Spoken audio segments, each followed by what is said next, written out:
सबसे पहले हम लोग इस स्लाइडर को पीछे के साइड लेकर जाते हैं और जैसे ये पीछे के साइड जाता है तब इस स्प्रिंग के कारण ये पूरा का पूरा स्लाइडर वापस से आगे के साइड मूव करता है और ये अपने साथ में बुलेट को भी इस चैम्बर में लेकर जाता है। और जैसे ही हम लोग इस ट्रिगर को प्रेस करते हैं तब हमारा फायरिंग पिन बुलेट से जाकर स्ट्राइक करता है और बुलेट में मौजूद गन पाउडर इग्नाइट होता है, जिसके वजह से अंदर का प्रेशर काफ़ी बढ़ जाता है और इसके वजह से हमारा बुलेट बहुत ही तेज़ी से फायर होता है। और सेम ही टाइम पे एक पीछे के साइड में फोर्स भी लगता है जिसे हम लोग रिकॉइल बोलते हैं और इसी रिकॉइल के कारण हमारा स्लाइडर वापस से पीछे के साइड मूव करता है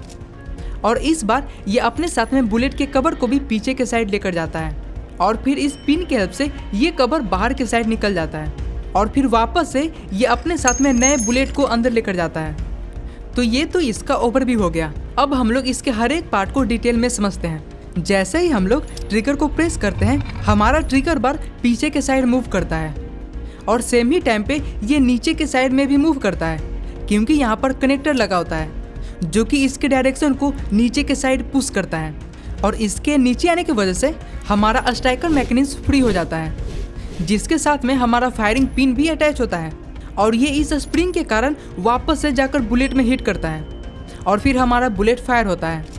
और ये पूरा सिस्टम इस पोजीशन में तभी आता है जब हमारा गन रिकॉइल होता है या फिर हम लोग फर्स्ट बार इसके स्लाइडर को पीछे के साइड लेकर जाते हैं। देखो जैसे ही ये स्लाइडर पीछे के साइड आया तब ये जो पिन है ये ट्रिगर बार से जाकर अटैच हो जाता है और ये यहाँ पर आगे के साइड मूव नहीं करता है, लेकिन जैसे ही हमारा ट्रिगर बार नीचे के साइड मूव करता है तब हमारा स्ट्राइकर वापस से फ्री हो जाता है और फिर ये बुलेट को जाकर हिट करता है। और फिर जैसे ही गन रिकॉइल होता है हमारा एक्सट्रैक्टर बुलेट के कवर को पीछे के साइड लेकर आता है और ये जो पूरा एक्सट्रैक्टर है और हमारा जो स्ट्राइकर मैकेनिज्म है ये सभी स्लाइडर के साथ में ही आगे और पीछे दोनों साइड में मूव कर सकते हैं। लेकिन आपने अभी तक इस कनेक्टर के बारे में अच्छे से नहीं समझा है जो कि यहाँ पर मेन रोल भी निभाता है। देखो ये जो हमारा कनेक्टर है ये स्लाइडर के साथ में ही अपने पोजीशन को भी चेंज करता रहता है जिससे कि हमारा ट्रिगर बार डायरेक्टली इफेक्ट होता है। देखो जैसे ही हमारा स्लाइडर पीछे के साइड आता है तब ये जो हमारा कनेक्टर है वो लेफ्ट साइड में मूव करता है और इसके लेफ्ट साइड के मोमेंट से हमारा जो ये ट्रिगर बार है ये पूरी तरीके से फ्री हो जाता है